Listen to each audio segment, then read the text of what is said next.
So why I'm up at 5 a.m. if I don't have to be? That's actually a really good question. And the answer is that I have a yoga class at 6 a.m. So I need to wake up. So I get my salsa jar full of coffee. That coffee is the coffee I made yesterday. I just put the leftovers in that jar so I don't waste any and I don't have to make a new pot in the morning. I find it easier to pour it into a big measuring cup. It spills less when I do that, and then I throw it in the microwave and heat it up and then transfer it with a handy spout into my travel mug to take to class with me. Not really sure how I got mixed up taking a 6 a.m. class, but that's where we are.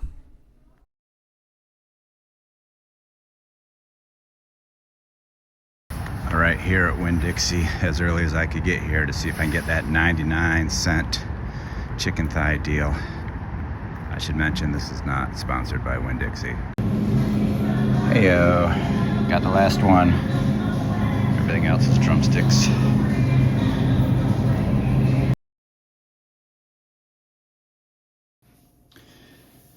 So this morning we're gonna make some rustic bread. It's easy to make, but it takes forever, so you gotta start early. We're starting at 8 a.m. So let's fire up my scale, and we put in 500 grams of flour. But what I like to do is add some gluten. Is that in the camera? I like to add some of this gluten, just for extra structure. So I put in 1 tablespoon of that. Oops. Let me level this out here. Okay, so we're going for 500 grams of flour.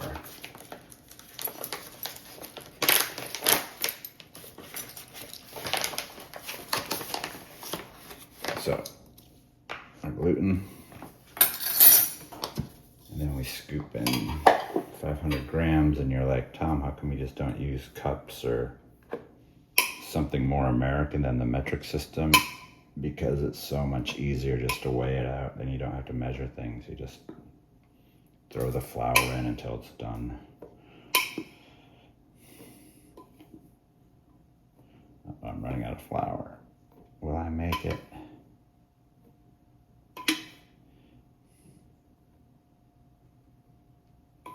So this is baking, so you have to be a little scientific about it. I don't know how accurate my scale is, but you can't wing it like if you were just cooking. Okay, so that's the flour. Let's mix it up so that the gluten gets incorporated.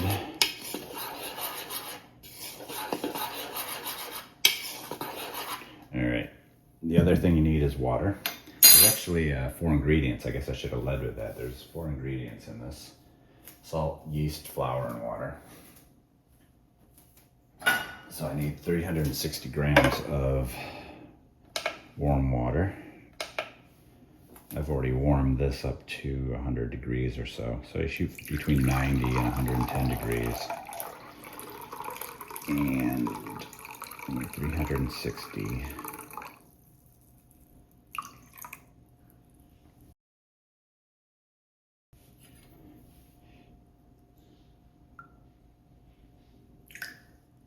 All right, close enough. And then you pour the water into your flour gluten. Mix it up.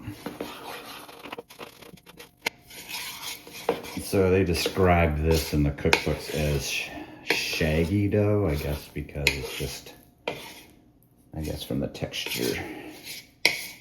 Doesn't have to be great. Just get the water and the flour combined. And all we do is let that sit there for 10 minutes. Hey Google, set a timer for 10 minutes. All right, 10 minutes, starting now. Cool. Okay, so it's been 10 minutes and the water and the flour have had time to combine. So now we carefully add 4 grams of yeast and 11 grams of kosher salt. And what we do, get our hand wet in the sink so it doesn't stick too much to the dough.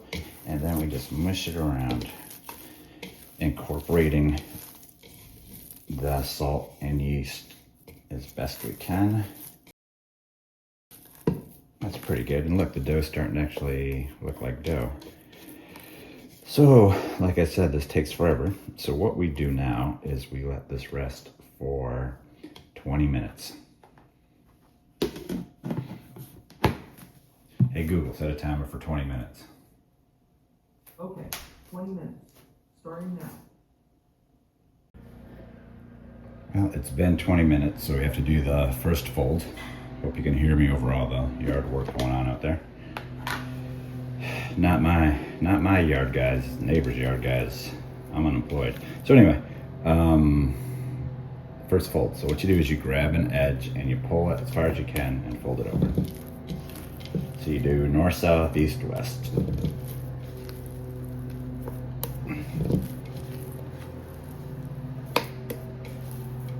And then you kind of arrange it back into its little ball. And that's it. Another 20 minutes. So you say, what do you do with yourself for 20 minutes? I mean, you could just get on the internet and argue your points, your valid political points, but let's see, I unloaded the dishwasher, did a little laundry, folded some clothes, made the bed, and took a shower because there's things to do. It's easy to squander away your day, so you gotta stay focused. That's my point. Okay, it's been 20 minutes. Put some water on our hand. We do that fold thing one more time. See how the dough is a little more elasticy, stretchy.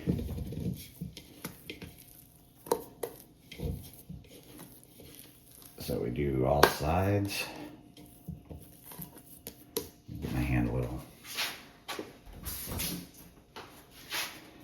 And we just form this into a ball as best we can. And now we let it sit for 5 to 6 hours. It's 9 o'clock now, so we'll take another look at it, I don't know, 2:30 or 3. That's why you gotta start this recipe early in the morning. Because after 5 or 6 hours, we still have another couple hours to go. See you then. So as the director of domestic services here at the Lynch household, one of my duties is to figure out what's for dinner. Tonight, we're gonna make some lasagna because, you know, it's easy.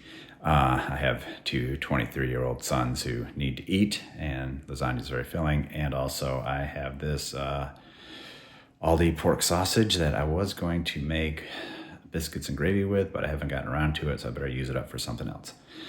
So, like I said, lasagna is easy. So to make it more of a challenge, we're going to do what the kids call a speed run. We're going to see how fast we can make it. I'm thinking I can have it in the oven in under 40 minutes, but that seems generous even, but let's find out. So starting from scratch, it is 12:35. Let's go. Okay, so step one is to get some water boiling. I have the slowest stove in the world. Takes forever for this water to boil. I'm hoping with the money I make off these videos, I can get a stove that can heat water. Not to badmouth Toshiba, but it's a Toshiba stove. All right, let's get that started. And I need here it is. All right, next step is to brown the sausage. All right, I let that heat up. I'm gonna put some oil in there, get that going. Just for the record, it's 12:40. So what, have we been going for 5 minutes now? Let's see what our water's at.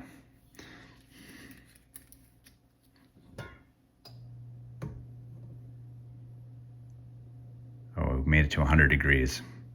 Can you see that? Yeah, 100 degrees in 5 minutes. Oh boy. If we don't make our time limit, it's gonna be that water boiling. So, step one when making lasagna, if you're gonna use meat in it, is to brown the meat. So let's do that. And then just mash it around.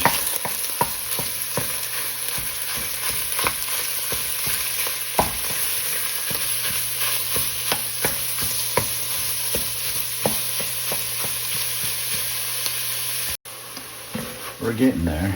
Just mashing it and swirling it around.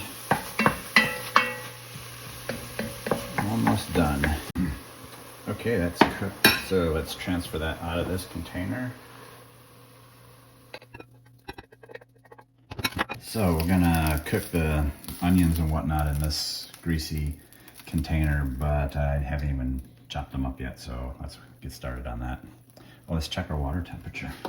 Maybe it's 110. It's only been 10 minutes. Boop. Okay, 145. We're getting there. Okay, so I get half an onion and a pepper. I'm not trying to impress anyone with my knife skills because I don't have any. I'm just showing you what we need to be successful. That is one chopped up onion. Now, one thing I have going for me is I just got these knives sharpened, so that makes life a lot easier.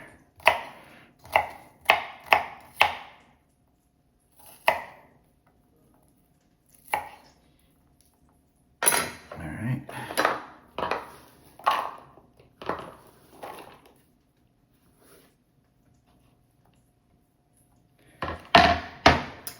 And now the peppers.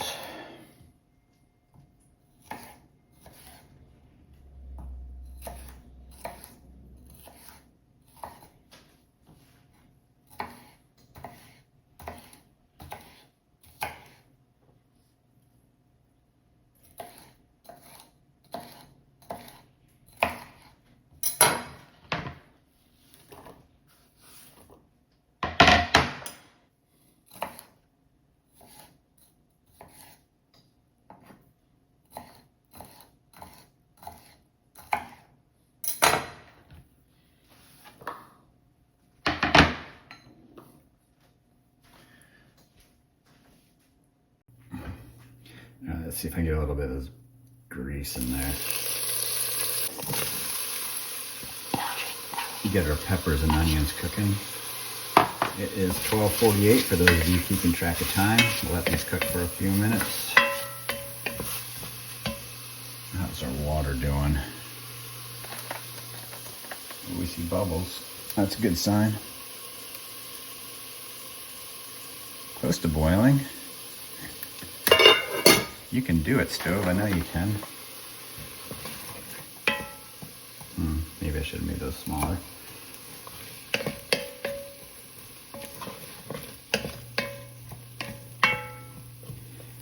Anyway, you get what you get. Let's let that cook for a few minutes. Okay, let's throw some garlic in there. I got this garlic squishing device.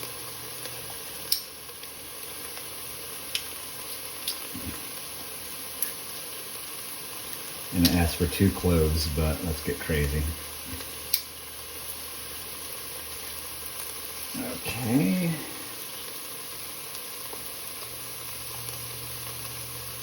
And now you're supposed to let this cook some more and let the garlic bloom or whatever, but whenever I try to do that, I always end up burning it. So I'm just gonna let it sit on top. And I'm gonna put the beef back in. It's not beef, it's pork. I'm gonna put the pork back in.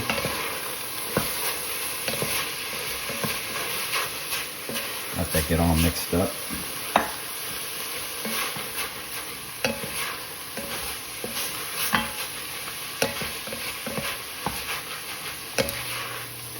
Now, making the sauce is super easy. You just pour cans of stuff in. The recipe calls for 14 ounces of crushed tomatoes and 28 ounces of tomato sauce, but I have the opposite, and it doesn't really matter. So I'm gonna put in 28 ounces of crushed tomatoes, tomato sauce,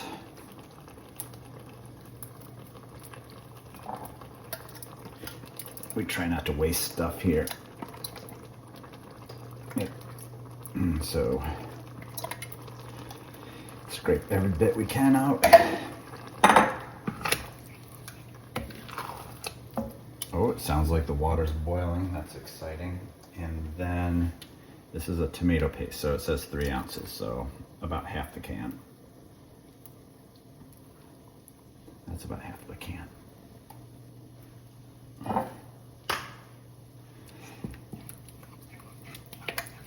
Let's mix all that in really good.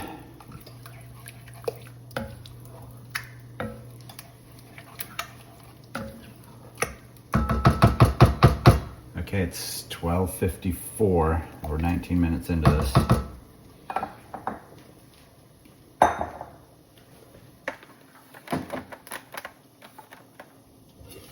Ooh, water's boiling. We're on. So I know from experience that I need 15 of these. So 1, 2, 3, 4, 8, 12. Oh wow, look at that, 15. I know what I'm doing. All right, I'll turn the heat down on Mr. Spitty Pants here so I don't make too much of a mess. Take it easy. You've noticed that I haven't seasoned this thing at all because, well, not my forte, but I'm gonna try to season it. Give me a minute, let me get these noodles going. All right, noodles, I have to cook you for, I don't even know how long. 10 minutes, all right. Hey Google, set a timer for 10 minutes. Got it. 10 minutes. And that's starting. All right. Back to you. So if I was good, I would have like fresh basil and parsley, or I don't know what people put in lasagna. I have like some dried out Italian seasoning. Let's do that. I guess you put salt and pepper in, right? I guess. So I'm more of a baker than a cooker. I will admit that.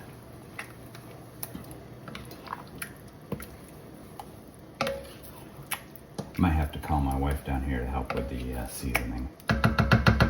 Far more sophisticated palate than me. All right.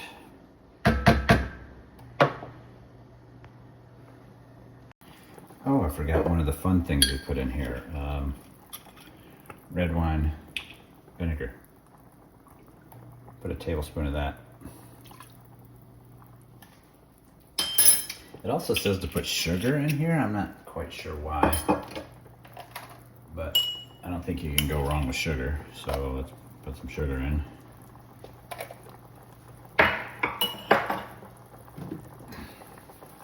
Have garlic salt. That makes, well, I already put a lot of garlic in, didn't I? Onion powder? And I put some onions in too. I might need to call for assistance with this one. Let's see what it tastes like. I think it tastes delicious, to tell you the truth. All right, meanwhile, over here, keep this moving. So it's 1 o'clock. 1 o'clock. Gosh, this is taking longer than I thought. I blame the boiling water. But we're almost ready to start assembling. All right, these noodles are done. So what I like to do is have this like this cookie tray that has some oil on it. The idea is that the noodles kind of stay separated. This is the hardest part, by the way, fishing these things out. You know, with the oil, the noodles stay kind of separated, kind of slippery.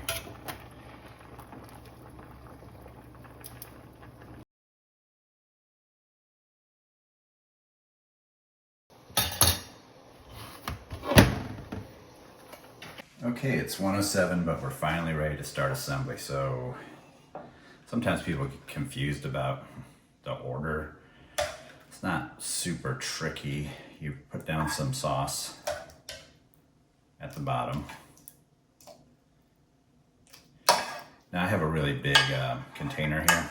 That's why I had to get 15 noodles. You'll have to figure out how many noodles you need through trial and error. So I lay these down and burn my fingers. And I have 3 layers, which means I get to use 5 noodles per layer. Oh, it's so hot. I complain about the stove not heating up and that one burned my fingers. So I put 4 across. Let me see if this camera's showing that. Yeah, 4 across, and then I have a little left over here, so I just put that there. Now, you put the sauce down.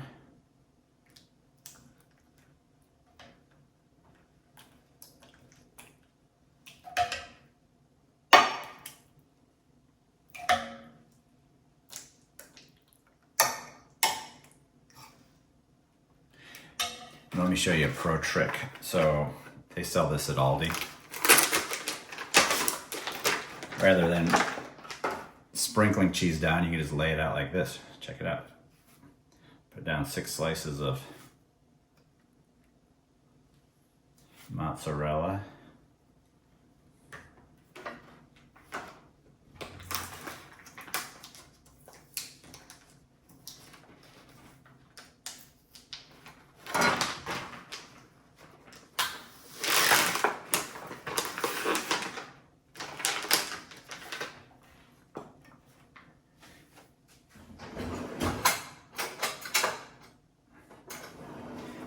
And then take your ricotta and put half of it down. So just put a dollop on each slice of cheese.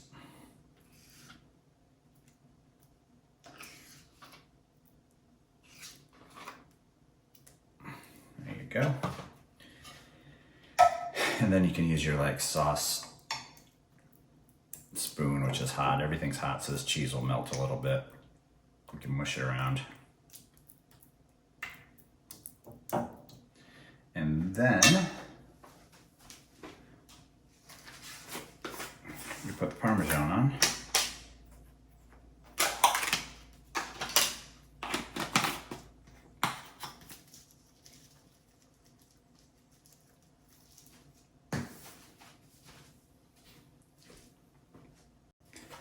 Okay, so we put the noodles, the sauce, the mozzarella, the ricotta, the Parmesan, then you just do it again. So I put these much cooler noodles.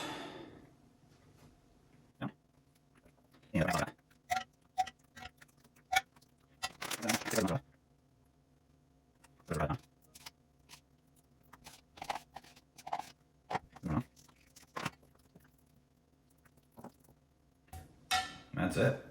Final layer. Put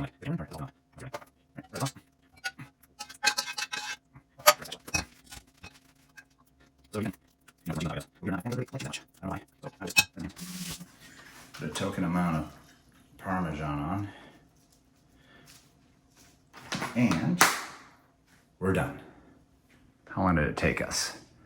1:14. So longer than I thought. What was that? 40 minutes? Okay, not bad. We cooked and assembled a whole lasagna in 40 minutes. And now we're gonna be able to feed the kids for, like 2 days. I think that's pretty awesome. So while we wait for the oven to come up to 375, it's time for everybody's favorite part of the video, the clean the kitchen section. So let's get started.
So we came up to 375.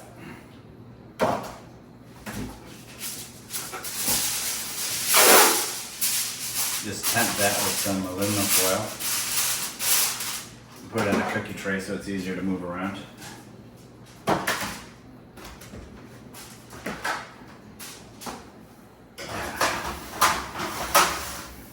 And cook that for like 45 minutes, I guess. Sounds good. All right, back to dishes.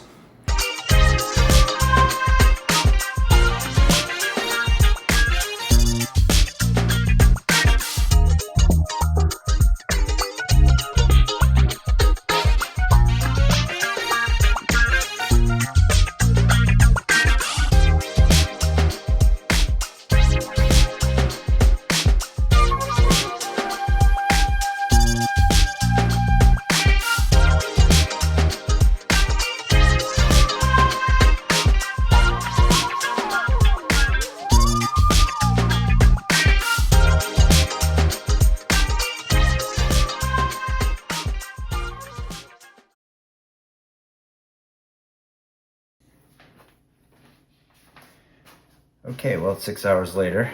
We've got our dough that's been rising, our rustic loaf. So what we need to do is get our proofing bowl and put a lot of flour in it. And you're probably thinking, Tom, you have a proofing bowl? How many gadgets do you have? You say you don't have any money. Well, I got all these things when I did have money. So, you know, the secret is to buy the stuff when you can. Okay. So I put lots of flour on that, and I'm going to flour my surface a little bit. And here's our dough. Can you see that all bubbly? Let's dump it out.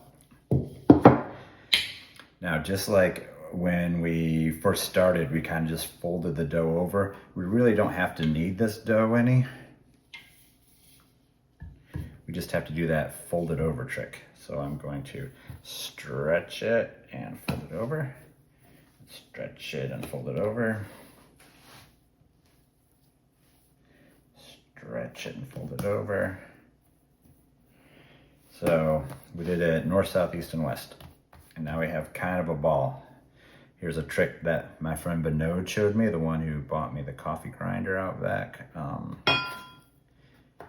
So you tuck the dough under, right? I'm gonna have to flour this. Let me get it wet. So you tuck the dough under, and as you're tucking it, come on dough, spin.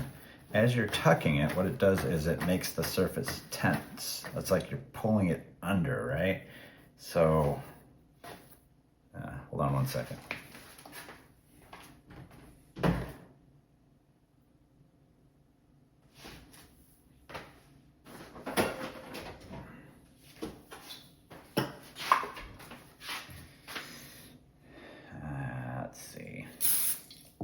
I don't know if I'm going to horrify the purists with that, but so like I was saying, you want to, this is sticky. You want to tuck the dough under, and you want to make the surface of this ball really taut, so that as the gases expand inside, it's tight and it expands with it. You know what I'm saying? So I'm tucking the bottom end underneath.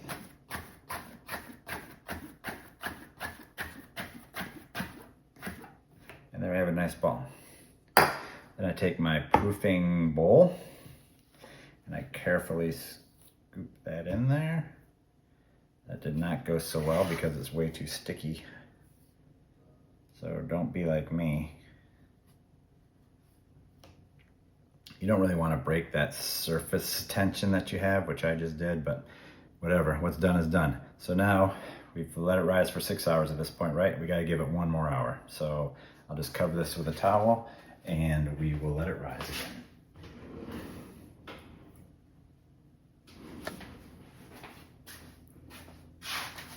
Let's throw a little more flour on top so it doesn't stick to the towel.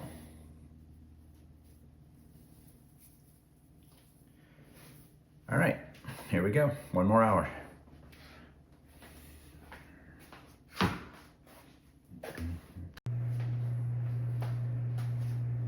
Okay, this is where I deviate pretty wildly from the recipe. The recipe says preheat the oven to 450 and then stick your Dutch oven in there for an hour to get it really hot. And I think that's crazy because there's no way I'm going to spend that kind of money heating a pot. Can you imagine how expensive it is, 450 for an hour? Anyway, I don't even heat this pot. I don't know if it's my oven or what, but it gets hot enough if I set it to 400 and put this thing in cold. So I'll include the recipe, but your mileage may vary. Try it out however you want. Step 1, get your parchment paper. Let's see what this, okay, rose a little bit. Now we have to transfer the dough to the parchment paper. If we use enough flour, it'll come right off. Ta-da. And then we'll put this into here. And I'm going to cook it at 400 for 30 minutes, covered, and then maybe 10 more minutes uncovered. Really, we're hoping for an internal temperature of 202 degrees, so that's what we're shooting for. All right, we'll check back in 30 minutes.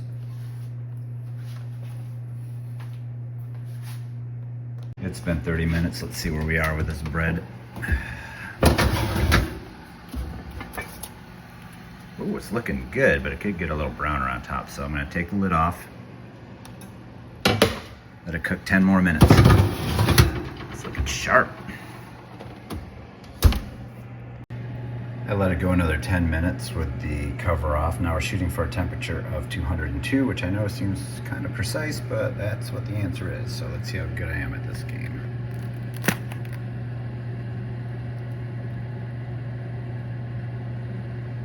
Well, actually I'm not so good. It should cook a little bit longer. So 5 more minutes. All right, it's been 5 more minutes. Let's try again.